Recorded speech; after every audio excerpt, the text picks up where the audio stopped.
I'd say in general, yeah, we want to cultivate discipline. We don't want to rely on motivation. But the smartest and the most successful people figure out the thing they're motivated for and make that into a success. The thing you're motivated for with discipline is the best case scenario. So discipline is like this incredible important skill these days, and motivation is seen as this like ucky word. I like to think of it a bit differently. I think motivation is a fantastic thing. I think you should enjoy the thing that you do. I think you should feel motivated for it. And I think if you don't feel motivated for something you do every day, you should probably try to figure out why and make it easier or more fun. Because like it's valuable to develop discipline, but to live your entire life like not enjoying your day, in my opinion, when the smarter like that's like this goal here. But the bigger goal is to do the hard work because it's fun. Like peasants stop here, like the Sigma male, he stops here these days. It's just, oh yeah, hard work, guys, this is all that matters, guys. But you may as well try and make the hard work fun, and then you'll just do it for double the hours as the guy who's disciplined and who's only doing it from 9 to 5. If I may ask you, when you started your YouTube channel, was that your first, would you say, entrepreneur venture, or was it like, yeah? I started entrepreneurship in 2019, and I started by flipping clothes on eBay. So I was like reselling clothes, and I did that for about 9 months, and that got me like some money through university. And then I really went into entrepreneurship. I didn't even consider myself an entrepreneur when I was doing that. I just found a way to make like £10 here and there, which was awesome. And then I really started to look into entrepreneurship, read a few books, and then really started to try a bunch of different businesses. So I did dropshipping for a few months, made a little bit of money there. I wrote ebooks, I made a few YouTube videos, I tried to be a rapper, I tried making animations, like little videos where I drew the stick man and it moved. It was just very low budget. I tried to learn to code and all these random things, right? I was just trying a bunch of things. I think it's valuable to go through that period of trying things as you have right now. Because, best advice is pick the thing, do the thing for a long term.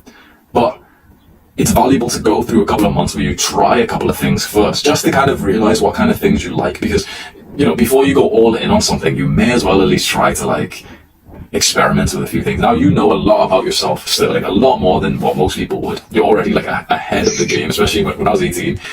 You're destroying me. If I was your competition, you would be absolutely destroying me right now. So you should be happy about that. Now you started to learn more about yourself. I'd be asking you a question like, you've got good character, so chances are you could probably become successful in most business ideas. Because in the end, it's not even about the skill, it's just about the character and the mindset and like the person, not actually the business model. So you could do dropshipping and make some money from that. You could set appointments for salespeople, you could sell a course, you could do essentially anything. This is what, once you've built the character, the personality, the work habits, productivity, you can start to do anything. So now I'd ask you something. It's not about which one do you want to do. It's not about the rewards of each business model, because in the end, they're all just money and status. It's actually about the problems. What problems do you want to solve, and what obstacles would you actually smile through? So the obstacles, like you said, with dropshipping. Dropshipping has the exact same rewards as every other one, money and status. But the obstacles with it is that you're selling a terrible product. Your customers don't like you. You don't even know or like your customers. You're just making these disposable websites, these adverts. You're probably just stealing from other people. It's a very you can make money doing it, but the obstacle is that you probably don't have any pride in what you do, because you are simply just like the middleman for a poor product that stupid people have bought at 10 times the price just because they didn't realize that they could get it cheaper on eBay and Alibaba. So I'll ask you right now, is there a business you can think of whose obstacles you would actually really enjoy? Yes.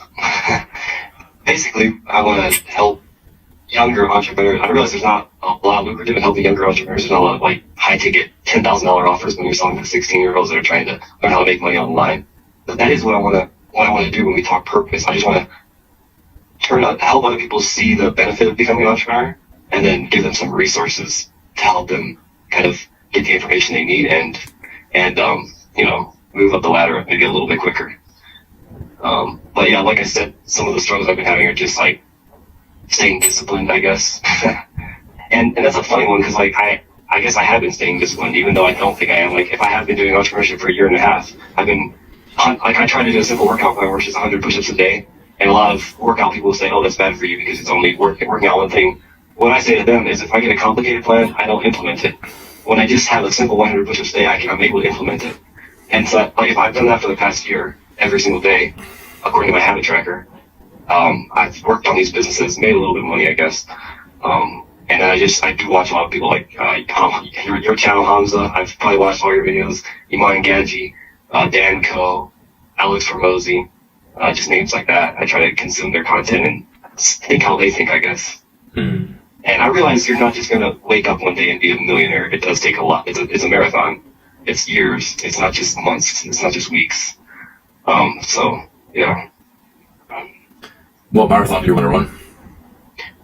I mean, I want to be an entrepreneur. I don't want to be employed for my life. I want to be the owner of a company. So I just want to run the marathon of bettering myself, like 1% better every day. You know, like in 10 years, I just want to see the progress I've made, and I want my own business basically that generates lots of money.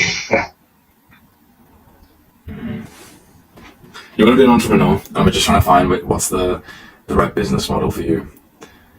And I would love, when I look at other YouTubers and how they're able to just sit down and kind of talk to the camera, that I would love to do that. But I've attempted YouTube channels 3 times with my personal faith.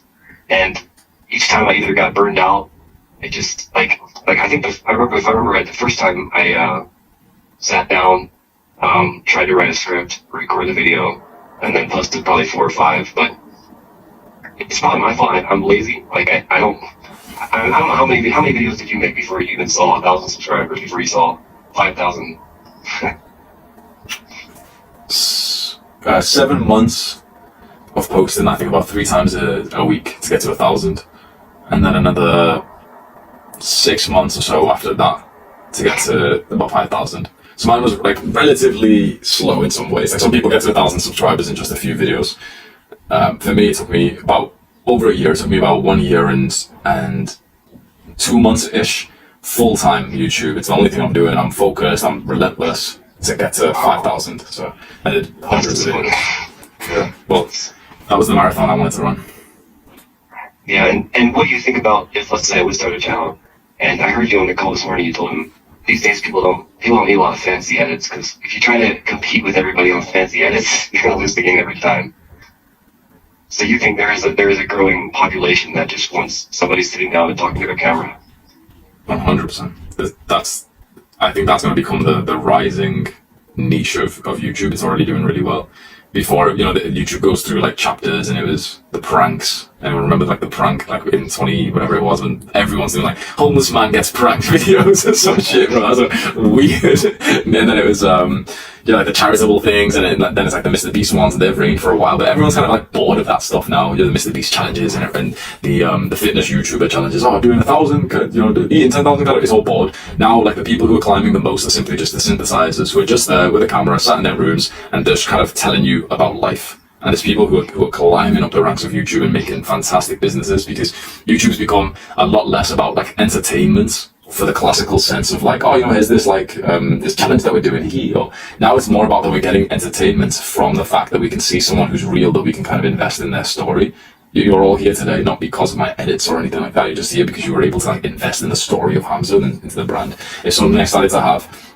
If I moved out right now and I went to some like fancy recording setup or something, it would lose some kind of vibe. Imagine if I started to wear like a suit for every video. It would lose something that you were able to like relate to. So what I tell people today is like the fastest way to start on YouTube is actually the best way. Grab your phone, record the video, don't even change your uploads or anything, and just show the real you.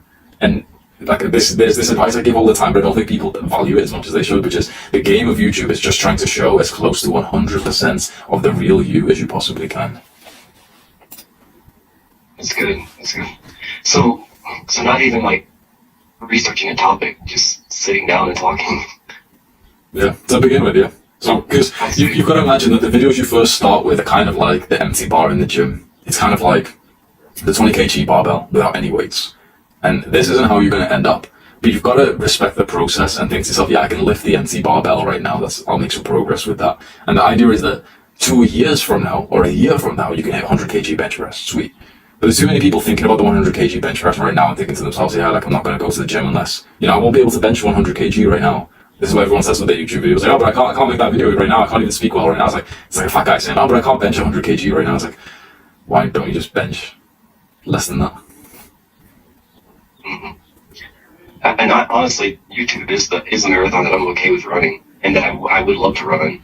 I think I would still continue to do several things on the side, like post on my LinkedIn, and grow another brand that I have that doesn't take much work, maybe an hour a day or something, and then just grow, and then, I mean, give YouTube a fair shot of like 50 videos, 100 videos because for me, I always thought when it comes to growing a YouTube channel that it's based like on how good your videos are. Like if they're not edited right and if they don't sound good, then no one's gonna watch them.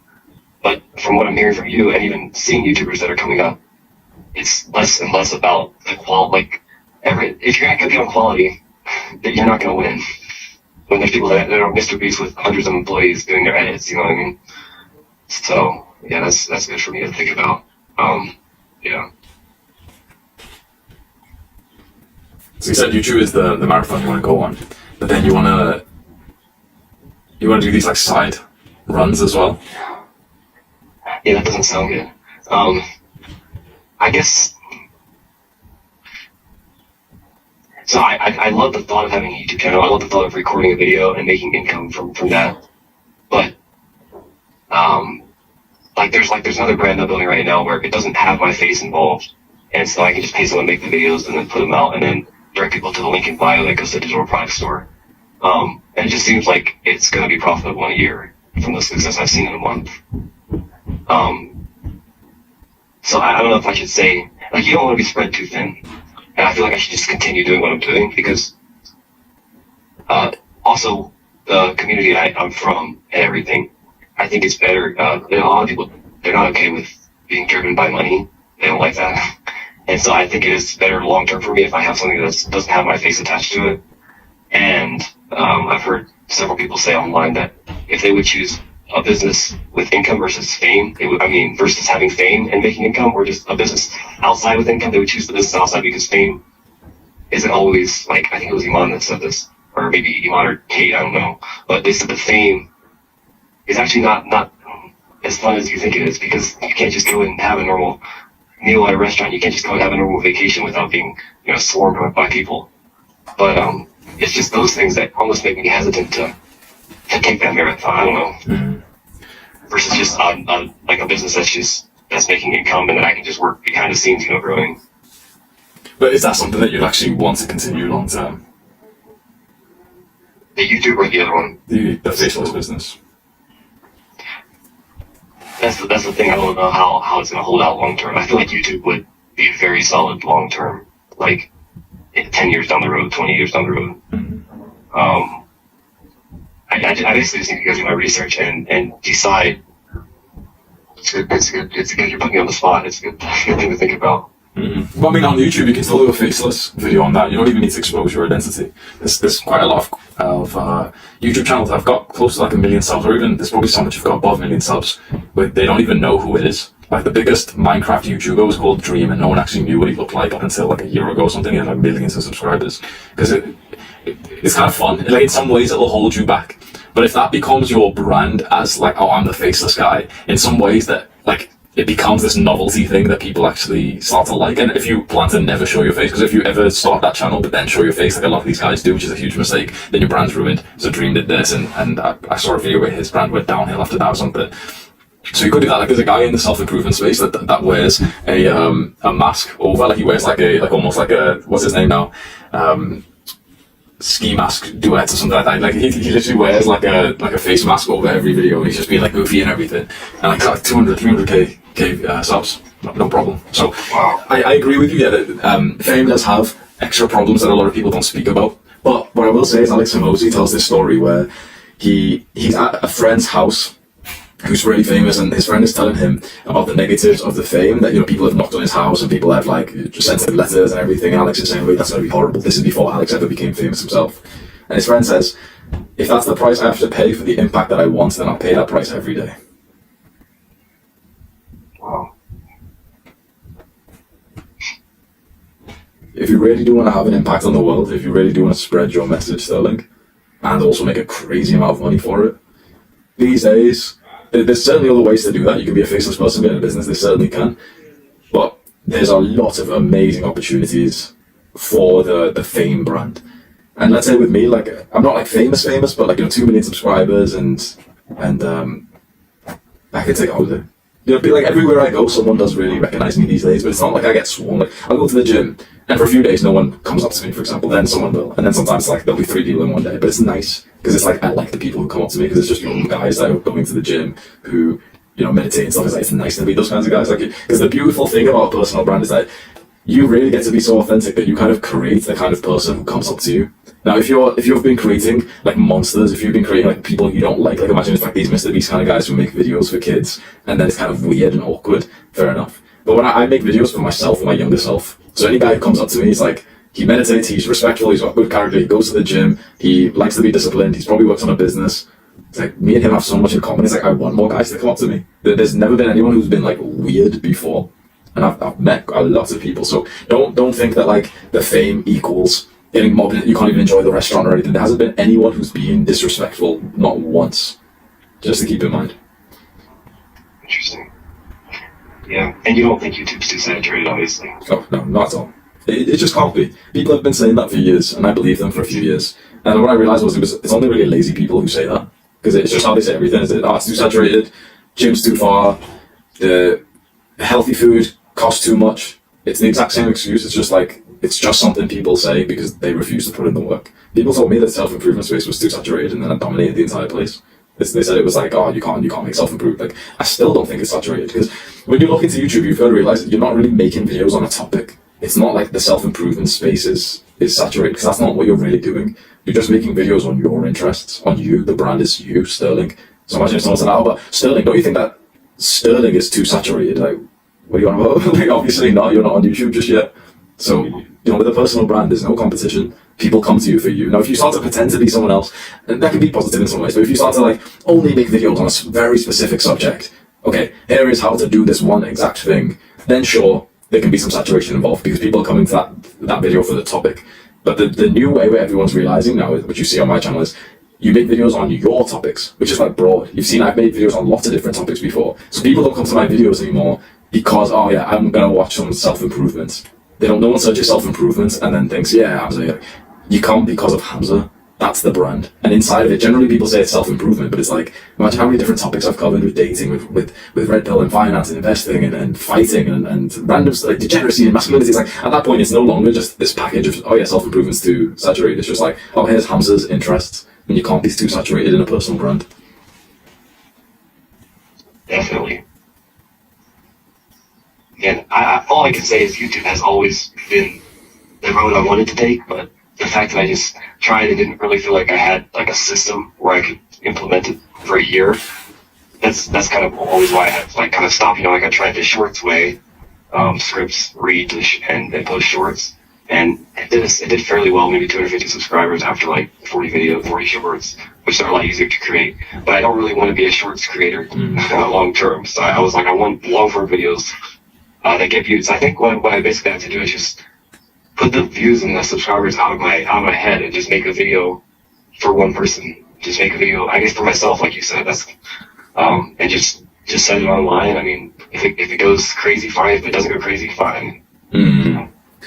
I think still, the experience you've had as like a younger entrepreneur, I think in some ways it might have, it might slightly negatively influence you right now, because you found success in switching around business models, doing multiple things at once, and also trying to make money like fast as a young guy.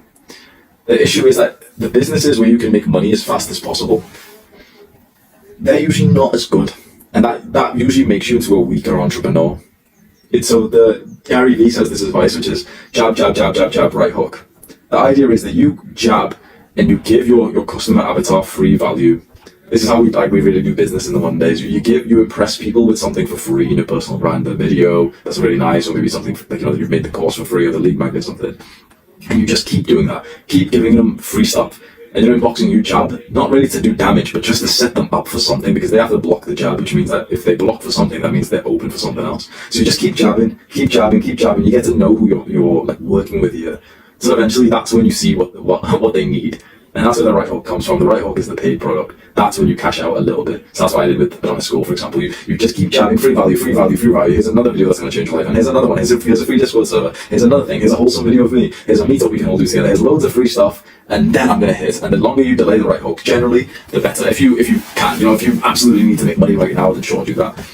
So, for example, you said you make these shorts. Shorts can probably help you make $1 faster, but a personal brand with a long form content will help you make $1 million faster.